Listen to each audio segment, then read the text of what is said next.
Selamat malam semuanya. Malam Pak. Malam Pak. Ya, Malam Pak. Malam Pak. Malam Pak. terima kasih sudah bisa ikut di kuliah kita yang ketiga ya, minggu ketiga ya sekarang kan. Ada yang sambil bekerja? Ya Pak.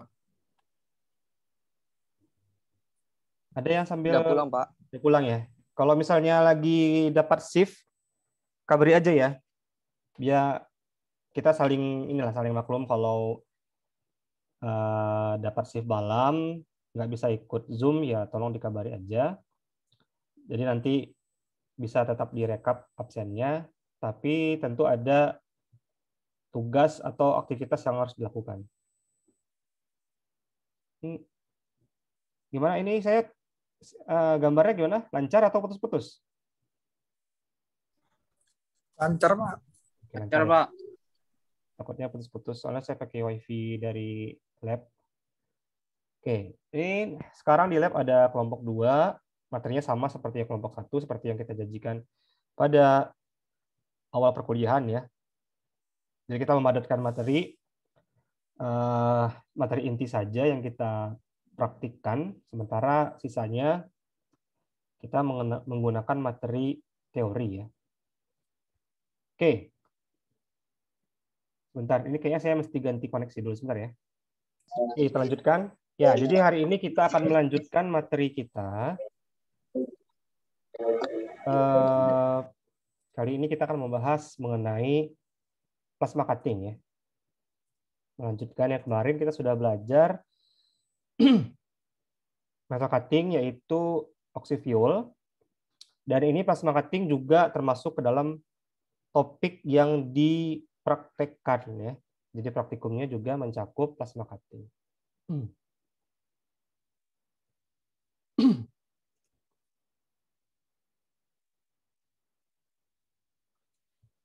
Baik, jadi plasma cutting ya.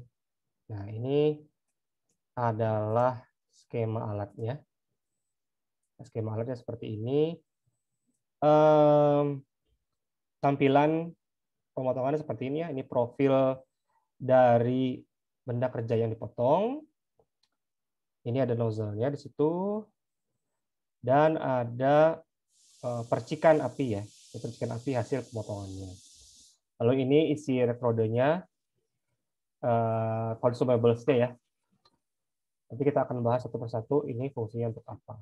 Nah, ini tampak potongan melintangnya. Ada elektrode ini, yang dalam sini elektrode, penting ini ya. Lalu ada gas pelindung, shield gasnya, dan ada plasma, ada gas plasma. Nah, tapi kalau di lab kita menggunakan udara terkompresi. Oke. Lalu di sini ada kutub. Perhatikan di sini ada kutub positif dan negatif. Nah, kenapa kita pakai ini?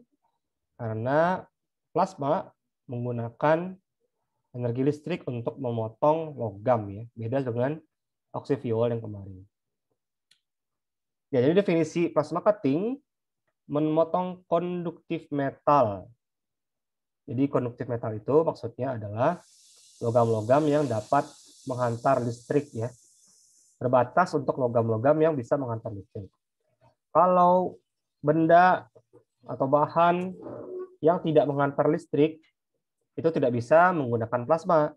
Ya, misalnya kita memotong kayu, mau sampai berapa hari pun sulit kalau pakai plasma. Kenapa? Karena plasma itu kita menggunakan aliran listrik ya, atau elektron yang melompat gitu.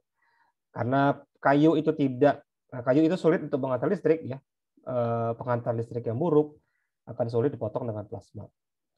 Nah, kelebihannya plasma cutting dibandingkan oksiviol ya. Plasma cutting ini bisa untuk semua logam. Ya, jadi semua logam bisa kita potong dengan plasma cutting. Sementara kalau oksiviol kemarin terbatas hanya untuk baja karbon ya, besi yang salah satunya adalah baja ya. Baja itu kan besi yang telah dicampur dengan karbon kan. Nah, kalau ini semuanya bisa stainless steel, aluminium, tembaga, nikel dan lain-lain. Tapi kelemahannya plasma cutting ini hanya efektif atau potongannya itu baik kalau ketebalannya terbatas ya. ya kira-kira 2 inci atau 50 mili. Kalau lebih dari 50 mili bisa nggak? Bisa, cuman jadi jelek potongannya ya, sulit dan jelek gitu. Jadi itu kelebihan dan kekurangannya. Sementara kalau oksiviol tadi meskipun logamnya besi saja, baja, bisa memotong material yang lebih tebal ya. Jadi oksiviol itu walaupun terbatas materialnya, tapi bisa memotong ketebalan lebih besar, lebih tebal dibandingkan plasma. Nah, kemudian yang kita gunakan untuk memotong adalah electricity atau listrik ya. Listrik itu kan aliran elektron sebenarnya ya. Dan gas. Nah, gas untuk menghasilkan arc atau plasma. Plasma itu sebenarnya adalah gas-gas yang bermuatan listrik. Ya, kita gunakan gasnya di lab itu pakai compressed air ya, atau udara bertekanan, udara terkompresi. Sama seperti kompresor yang di bengkel kan ada ya. Kita mau pompa udara, pompa angin, nah sama seperti itu. Tapi tentu tekanannya lebih besar dan kita gunakan power supply untuk menghasilkan percikan listriknya. Jadi arc itu ya sudah saya jelaskan kemarin, arc itu lompatan elektronnya ya, atau busur listriknya ya. Arc ini akan melelehkan logam dan semburan gas akan membuang lelehan logam. Ya, jadi ada dua kerja sekaligus. Arc ini tadi listriknya yang sangat besar sekali energinya akan melelehkan logam karena sangat panas ya. Panas sekali, nanti kita lihat berapa ampere. Sangat panas sehingga logamnya meleleh. Logam itu kan panasnya, titik didihnya, titik lelehnya sekian ribu derajat Celcius ya, ribuan derajat Celcius. Nah, itu bisa dicapai dengan sumber panas dari plasma. Tapi kalau cuma dilelehkan aja, nanti dia kering lagi. Karena udara sekitar, kan berapa kalau suhu di Batam? 30 ya? Sekitar 30 atau 28. Yang tadinya ribuan derajat Celcius, karena angin biasa, karena udara biasa, jadi dia padat lagi. Nah, terpotong kan? Supaya bisa terpotong, selagi dia masih leleh tadi, selagi masih cair, langsung ditiup pakai angin yang kencang dari kompres tadi ya, dari udara kompresor tadi. Itu tujuannya untuk membuang lelehan logam. Oke. Cara penggunaan plasma cutting ini ada dua. Di sini kita bisa dua-duanya. Bisa secara manual dengan tangan, dengan torch-nya itu, dan menggunakan mesin. Nah, kalau mesin ini kita bisa atur dia kalau ingin memotong dengan pola tertentu. Apalagi kalau polanya berulang dan butuh ketelitian tinggi. Nah, itu bisa diatur dengan mesin yang ada di sini. Nah, jadi ini penjelasan fasa ya. Selama ini kita mengenal ada 4 fasa zat. Fasa itu wujud ya. Misalnya air. Air itu ada 3 fasa utama, solid, berarti padatnya ya. Air padat kan es ya. Kemudian kalau dikasih panas lagi, esnya meleleh jadi cairan atau liquid ini. Dikasih panas lagi, ya, dikasih panas lagi, jadi gas kan, menguap jadi gas. Nah, kalau gas dipanaskan lagi jadi apa? Masih bisa nggak? Bisa. Jadinya plasma tadi, ya. Nah ini, petir itu juga lompatan elektron kan sebenarnya. Nah itu juga didapatkan dari plasma. Jadi ini ya. Ini susunan dari molekul-molekul air ya. Ya disederhanakan bentuknya bulat-bulat aja. Kalau padat itu ciri khasnya adalah tersusun rapat dan rapi, makanya bentuknya tidak berubah ya kalau padatan. Sementara kalau liquid atau cairan menempat wujudnya atau bentuknya itu menempati wadahnya. Kalau wadahnya bulat dia jadi bulat, kalau wadahnya kotak dia jadi kotak. Jarak antara molekul-molekulnya ini, partikel-partikel ini tidak terlalu jauh ya. Sementara kalau gas gas itu terpisah satu sama lain. Ya, kalau gas itu terpisah satu sama lain dan cenderung memuai. Memuai itu dia saling menjauh lah. Jadi semakin besar wadahnya, semakin jauh pula jarak antara partikel-partikelnya. Nah, di sini ada gambar, ada warna. Kalau biru molekul, kalau ungu ion ya. Ion itu adalah molekul-molekul atau atom-atom yang bermuatan listrik. Makanya ada nilai positif negatif kan. Nah, contohnya ini ya, plasma. Udah ada ion-ionnya dan di situ ada kecil-kecil elektron tuh. Nah, elektron itu nanti yang menghasilkan listrik. Video ini nanti ada di learning ya, nanti dilengkapi di learning. Kalau sekarang agak berat, jadi saya skip. Nanti silakan di learning lengkapnya.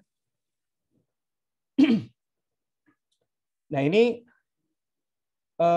plasma itu memancarkan dua energi ya yang kelihatan, yaitu energi cahaya dan energi panas atau kalor. Sehingga plasma pasti punya dua karakteristik, yaitu sifatnya terang dan panas. Ya. Kalau ada plasma pasti menghasilkan dua ciri-ciri ini, terang dan panas. Oke, dari sini kita lihat ada beberapa contoh manakah yang termasuk plasma. Harus ada dua-duanya ya, yang terang dan panas. Misalnya bintang, matahari ya, matahari itu kan bintang. Nah, itu dalamnya ada plasma itu.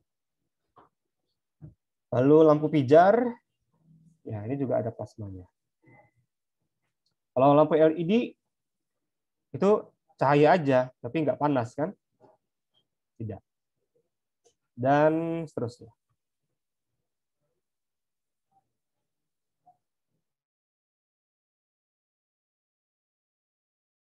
Baik, ini adalah perbandingan antara oksifuel dengan plasma cutting.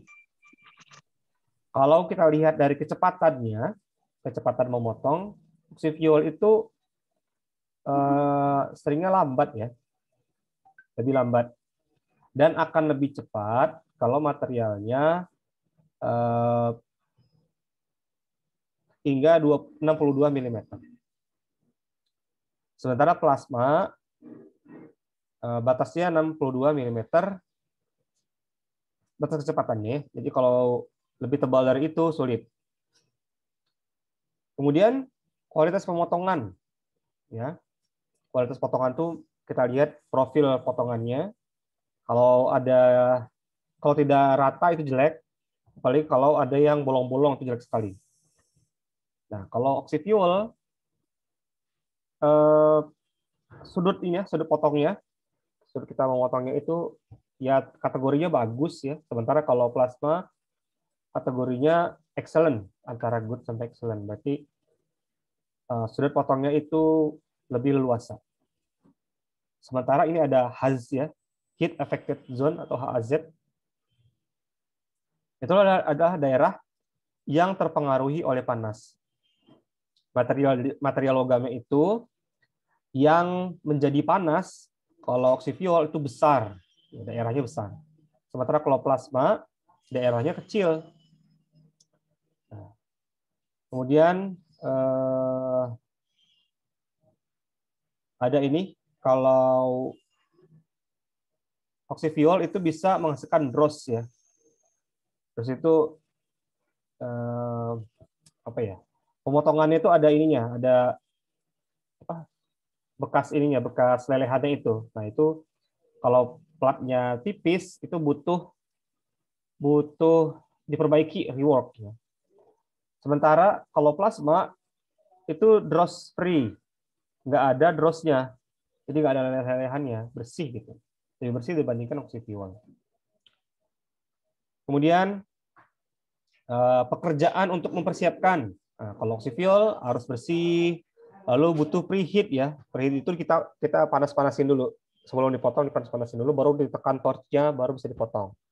Tapi kalau plasma nggak perlu, langsung aja tekan, jalan gitu.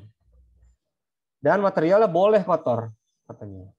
Kotor nggak masalah, karena di sini nggak ada reaksi kimia kan. Beda dengan oksifuel, ada reaksi kimia, pembakaran di situ. Kalau ada pengotor nanti terganggu pembakarannya. Tapi kalau plasma nggak. Dan pekerjaan sampingannya, kalau oxy-fuel harus dihilangkan HZ dan dross atau slag. Ya, dross itu kayak slag-nya lah. Ada lelehan-lelehan itu kita gerinda lagi karena kotor kan, nggak ini ya,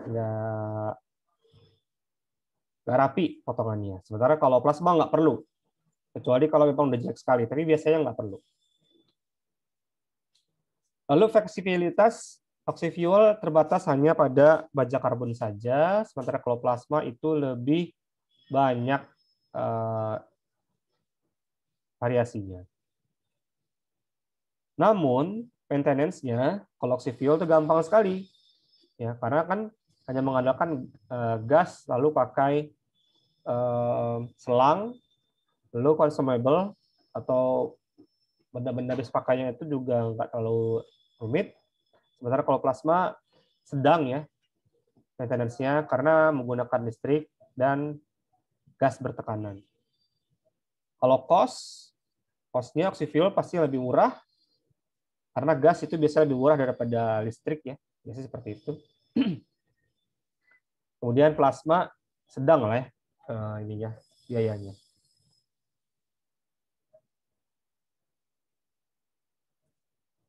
Dia kerja saya skip dulu. Kemudian, nah ini adalah prinsip kerja plasma ya. Plasma gas mengalir antar elektrod dan nozzle. Jadi di sini ada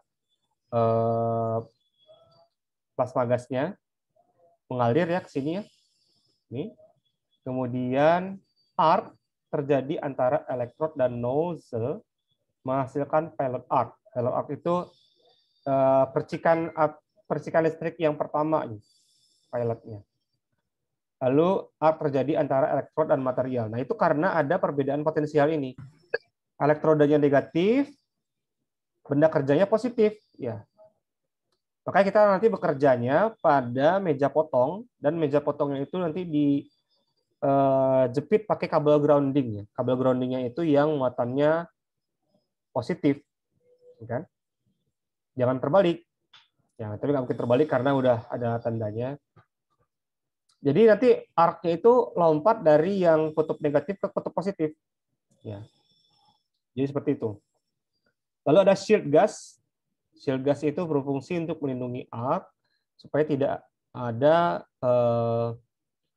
pengotor yang masuk ke tengah-tengah arc itu ya. Jadi ada shield gasnya ke situ. Oke.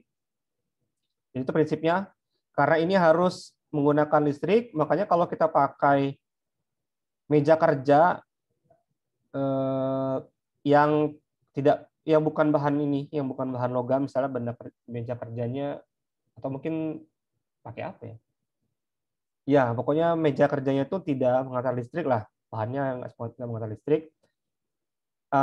Si kabel groundingnya itu dijepitkan di benda kerja ini. Ya, tapi kalau benda kerjanya juga tidak menghantar listrik, ya nggak bisa mengalir listrik, yang akan terpotong. Lalu ada beberapa tipe plasma cutting, ada shielded, ada unshielded, ada manual atau handheld, ada mechanized, ada single gas, ada dual gas. Yang kita gunakan di lab sini, di lab kita, ada manual dan mechanized, dua-duanya ada ya. Lalu kita cukup gunakan single gas aja. Maksudnya gas pemotongnya hanya udara terkompresi. Kalau tipe yang lain ada yang gas plasmanya pakai oksigen, dan shield gasnya beda lagi, mungkin pakai argon, mungkin bisa aja. Nah, tapi kalau kita itu udah cukup untuk penggunaan plasma dari compressed air ya, dari udara terkompresi, karena sudah cukup untuk kebutuhan kita. Nah, ini ada beberapa set consumables atau bahan habis pakainya.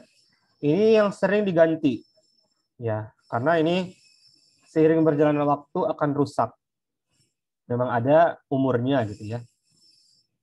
Tapi tentunya kita harus memperhitungkan efektivitas. Jangan 1-2 kali pakai ganti lagi kan, jadi cost-nya tinggi ya. Jadi kita gunakan dengan umur sepanjang mungkin.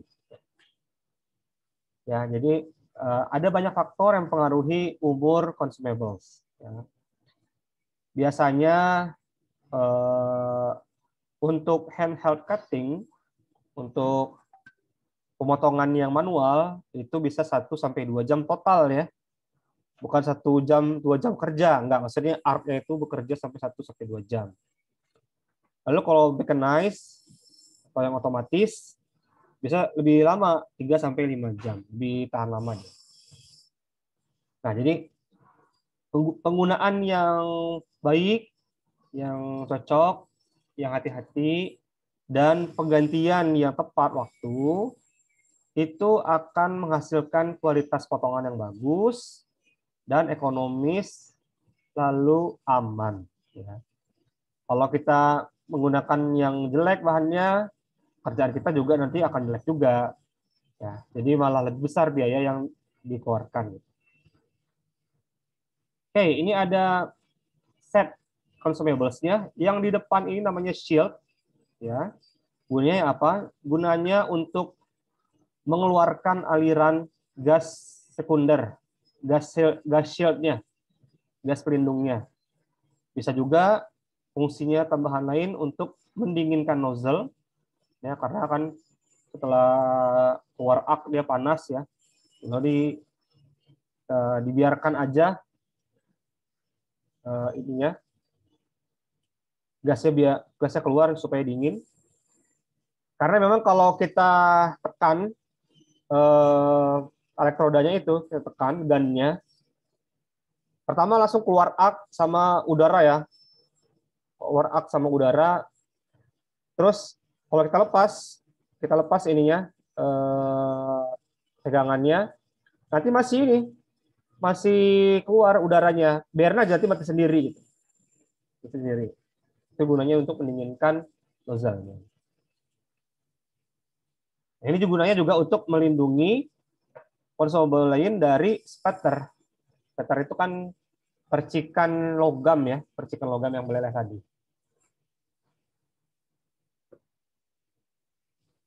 Lalu ini retaining cap. Ini melindungi torch. Dalamnya ada torch dari spatter. Ini juga pokoknya house-nya, rumahnya lah ya, tempat dari isi di dalamnya. Yang ini. Ini nozzle.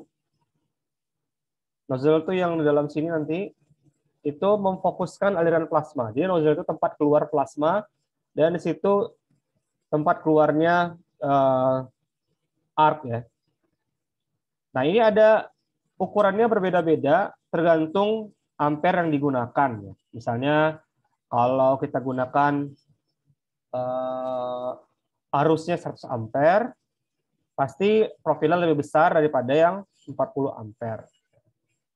Disebut juga sebagai tip atau ujung. Ini elektrodanya. Elektroda itu sebagai tempat kutub negatifnya ya. Ini membawa kutub negatifnya. Nanti ini yang menghasilkan arc. Ya, jadi ini yang disambungkan langsung dengan power supply. Ini yang akan menghasilkan arc. Lalu ini swirling-nya itu mengontrol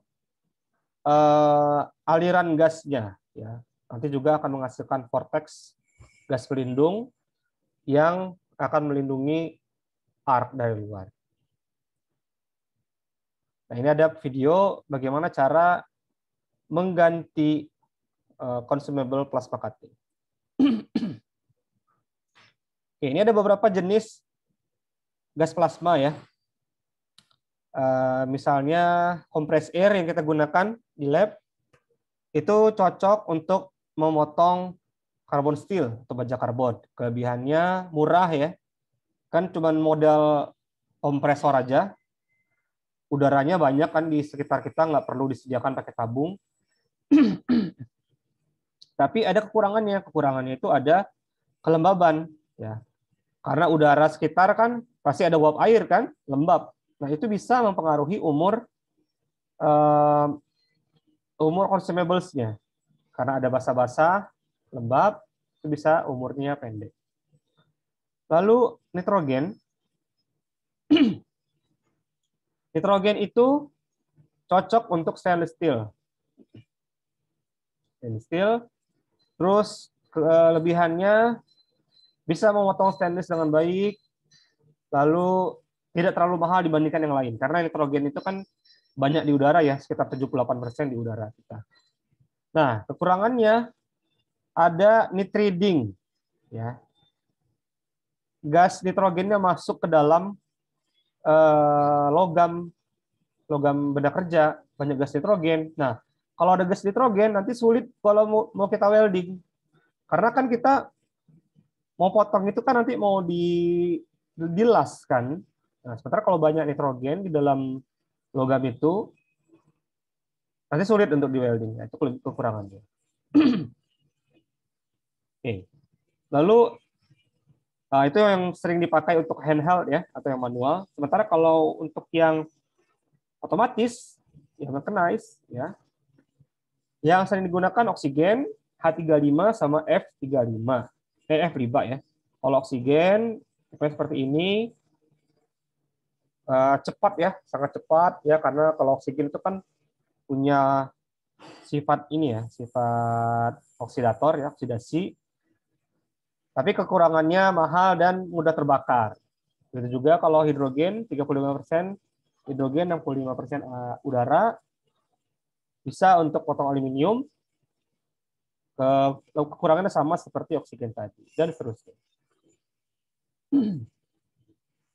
Nah, ini ya tampilannya seperti ini. Ini tadi yang consumables yang di sini, ini gunnya ya. Torch adalah bagian dari plasma yang digunakan untuk memotong drop cut, istilahnya ya, istilah drop cut itu potongan yang sekali potong jatuh, potongannya terus jatuh ya. Kita potong, lalu material yang dipotong itu jatuh, dropping away gitu, jatuh dari benda itu tambah. Dross, nah ini dross. Dross itu adalah logam-logam yang tadinya mencair, tapi dia kembali memadat. Nah, kumpul di sini dia. Ini jelek ini. Low freehand cut. Kalau freehand cut itu benar-benar tangan kosong ya, tangan kosong tanpa bantuan apa-apa. Nggak ada template itu cetakan, nggak ada cetakan, nggak ada bantuan apa-apa, benar-benar pakai tangan aja. Hafnium. Nah, hafnium itu adalah logam yang digunakan di ujung elektroda ini. Ini sering digunakan untuk menghasilkan loncatan elektron tadi ya. Ini pemotongannya. Nah, template itu adalah gate cut-nya. Guide-nya ya atau cetakannya. Supaya kita mengetahui pola yang akan dipotong seperti apa.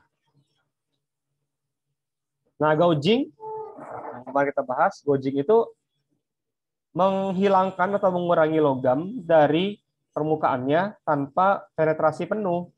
Nah, itu sering kali digunakan untuk menghilangkan bekas las-lasan yang lama ya, mau kita bersihkan, atau kita mau memperbaiki surface untuk mempersiapkan welding.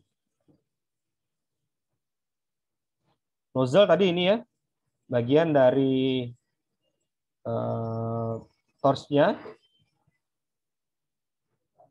Lalu piercing melubangi ya kalau piercing. Hole pierce. Jadi kita potong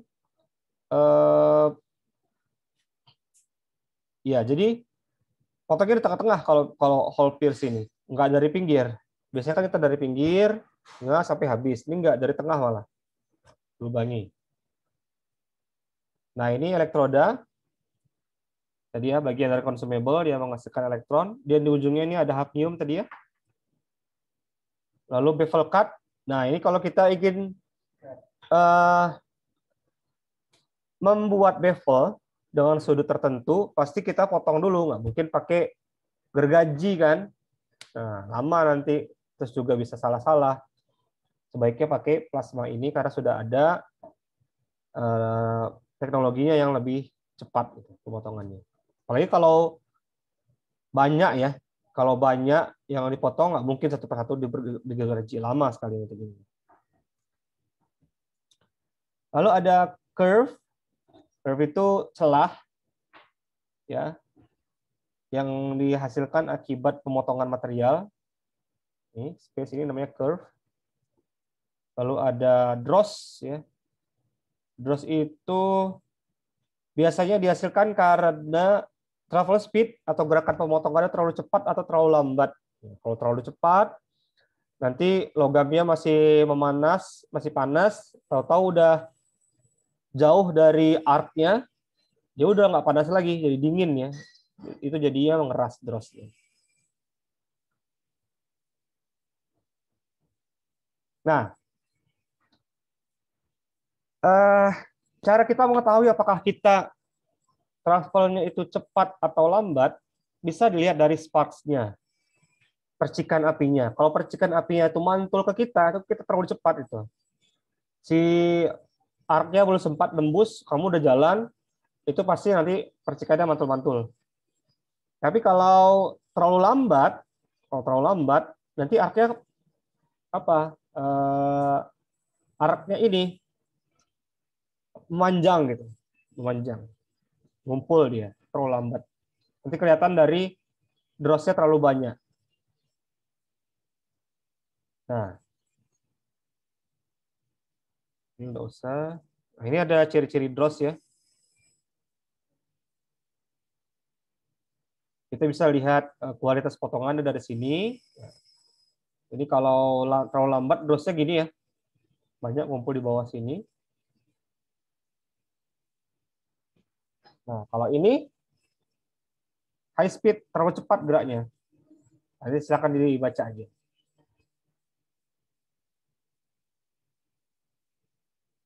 Oke.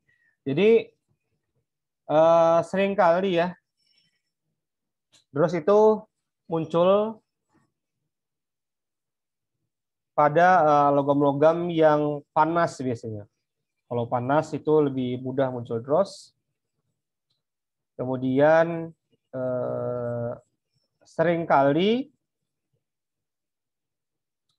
kalau kita pertama motong ya, bedanya masih panas, itu seringkali muncul dross. Kemudian seringnya lebih banyak pada logam baja ringan ya, dibandingkan pada stainless steel atau aluminium. Nah, kalau kita pekerjaan udah benar, udah dicek kecepatan jalannya, udah dicek sudutnya, dan lain-lain, tapi masih ada dross, kemungkinan itu karena consumables-nya udah jelek, udah mesti diganti. Nah, itu tadi mengenai dross yang dihasilkan. Oke, sampai sini. Jika ada yang ingin ditanyakan, silakan. Silakan. Apakah ada yang ingin bertanya? Silakan.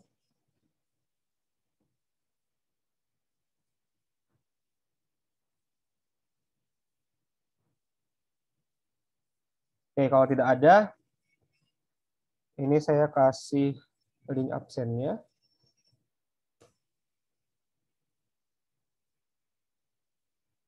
Silakan diisi link absennya. Nah, nanti saya juga lengkapi materinya di learning, bisa dipelajari lagi. Udah ada soal-soal belum ya? Ya, nanti ada soal-soal di learning, tolong dikerjakan. Demikian materi ini. Saya tutup dulu. Sampai ketemu lagi nanti di pertemuan berikutnya.